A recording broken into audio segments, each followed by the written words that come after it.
56 pour essayer d'entraîner au pardon 0. Bref, je vais pas faire de hook, j'en ai rien à faire. Enfin, en fait, c'était un peu un hook ce que je viens de faire. Mais bref, du coup, je vais pas vous montrer les résultats de mon backtest d'hier soir. Non, on s'en fiche. Aujourd'hui, je vais vous dire, du coup, où est-ce que je me suis formé, en fait. Où est-ce que je me suis formé quand t'es un débutant, faut se former où, en fait. Bah, en fait, je vais t'expliquer ça dans cette vidéo. Je vais t'expliquer aussi, peut-être, je sais pas, si je suis gentil, les concepts que j'utilise le plus et comment je trade. Je ferai peut-être une autre vidéo, parce que sinon, elle va durer trop longtemps. Et je sais que vous êtes des flemmards, tout ça, vous regardez pas mes vidéos en entier. Du coup, voilà, j'ai commencé avec Alex Mendes, donc ça, c'était au début d'année dernière. Donc quand j'ai commencé à m'intéresser au trading, j'étais dans un petit groupe Telegram, New Generation, ça s'appelait le groupe, je sais moi je l'avais créé, on était même pas 10, on se donnait des petites infos toutes pourries. Du coup, on parlait de trading, il y a un mec qui m'a fait ouais, va voir Alex Mendes, c'était pas mal. Donc en vrai, moi, je l'ai connu au tout début de sa chaîne YouTube. Voilà, je suis un peu un vrai Alex Mendes, je t'aime. Du coup, je suis tombé sur cette vidéo, le trading de A à Z pour les débutants. Bref, en vrai, il m'a bien appris. Franchement, il apprend super bien. Mais après, lui, c'est du super résistance, trendline, c'est vraiment les trucs basiques. Mais bref, en vrai, si vous êtes débutant, je vous conseille vraiment, vraiment, vraiment de poncer sa chaîne, en fait. Regardez toutes ces vidéos. Je les ai toutes poncées, je les ai toutes poncées. Regarde le trait rouge. Ah, le trait rouge, il est à fond de partout. Je les ai poncées, ces vidéos. Eh, j'ai dû regarder 5 fois sa vidéo. Pourquoi j'ai tout quitté pour devenir libre. Elle est incroyable, cette vidéo.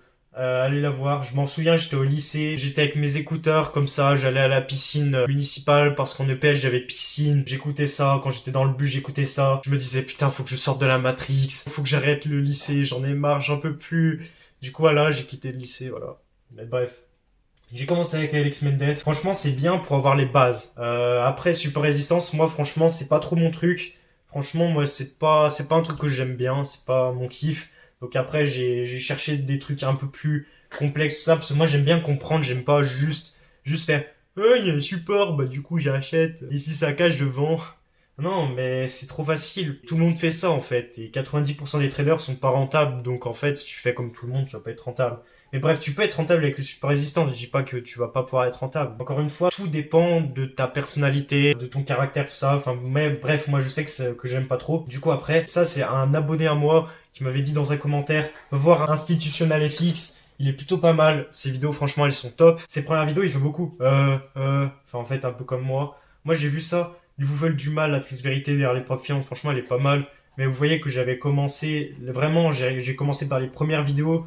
Là, vous voyez que les premières vidéos, je les ai toutes poncées, là. Ah, je les ai bien poncées. Voilà, Institutional FX, pas mal. Banana FX, voilà, petite banane, hein. Lui aussi, il est pas mal. Franchement, il explique super bien. Donc, allez voir ça. Après, il y a Red Pill FX, lui aussi, c'est un bon, lui. Il y a franchement pas mal de gens. Maintenant, vous savez de qui j'ai appris. Mais après, c'est pas parce que tu vois quelqu'un qui est rentable avec une stratégie que toi, tu veux l'être avec sa stratégie, en fait. Non. Chacun a sa vision du marché qui lui est propre. Chacun a sa stratégie qui lui est propre. Essaye pas de copier sur les autres parce que ça marchera pas. C'est pareil, moi, j'avais commencé du coup l'e-commerce, le dropshipping. Pourquoi? Parce que je voyais, oh Yumi Denzel, il réussit, c'est ça, c'est comme ça qu'il faut faire pour réussir. Mais en fait, non. Chacun fait son propre parcours. On est tous bons dans un certain domaine. On est tous différents. Donc, ça sert à rien d'essayer de faire le même parcours que quelqu'un va réussir parce qu'on est différents. C'est pour ça que beaucoup de gens échouent dans le business parce qu'en fait, ils commencent un truc, après ils passent un autre truc, après ils passent un autre truc. Bref, ils vont jamais à fond dans un seul domaine. Et moi, je pense qu'il faut juste foncer tête baissée dans un domaine, jamais lâcher et tu vas réussir. Bien sûr, après, si ça te plaît pas, bah, arrête et change. C'est ce que j'ai fait, moi, en fait. Je crois que j'ai fait une vidéo où je vous ai parlé de tout ce que j'ai fait avant. J'ai tenté plein de business, tout ça. Mais bref. Le trading, c'est vraiment ma passion. Donc, bref, voilà. Hier, j'ai fini à 23 heures. Là, c'est mon fichier de backtest. Donc, je suis à 65 trades. Je vous présenterai dans la prochaine vidéo, du coup, les résultats. Du coup, moi, qu'est-ce que j'utilise beaucoup? En fait, c'est tout simple. J'essaye juste de comprendre la liquidité, en fait, tout simplement. Et je fais du ICT, SMC. En fait, je combine des concepts d'ICT, de SMC. Et aussi, je combine, du coup, par exemple, l'héliotisme. Donc, qu'est-ce que c'est l'héliotisme? C'est les trois impulsions baissières. Par exemple, regardez. Là, qu'est-ce qu'on a, les gars? Qu'est-ce qu'on a? Une impulsion baissière, deux impulsions baissières, trois impulsions baissières. On a, à chaque fois, trois impulsions. Après, vous voyez que ça se retourne. Qu'est-ce qu'on a à la hausse? On a une impulsion, deux impulsions, trois impulsions. Qu'est-ce qui se passe après? Là, le prix, on peut s'attendre à ce qu'ils prennent, par exemple, le haut de la session asiatique, et puis qu'après, si tu places ton ETE, peut-être que le prix va revenir moi je verrais bien par exemple le prix revenir ici, il nous prend du coup la session asiatique, il revient là, dans un order block qui se situe ici, que tu vas raffiner, je sais pas, en 5 minutes, 1 minute, ça dépend toi tes préférences, et après je le verrais bien genre prendre là toutes les liquidités du bas comme ça, bref il va pas faire une ligne droite, mais moi je verrais bien faire ça, donc là je suis sur GBP USD. Bref, du coup, j'utilise aussi beaucoup l'OTE, donc c'est pour savoir où le prix va retracer. Par exemple, regardez, c'est magique en vrai quand même, c'est magique.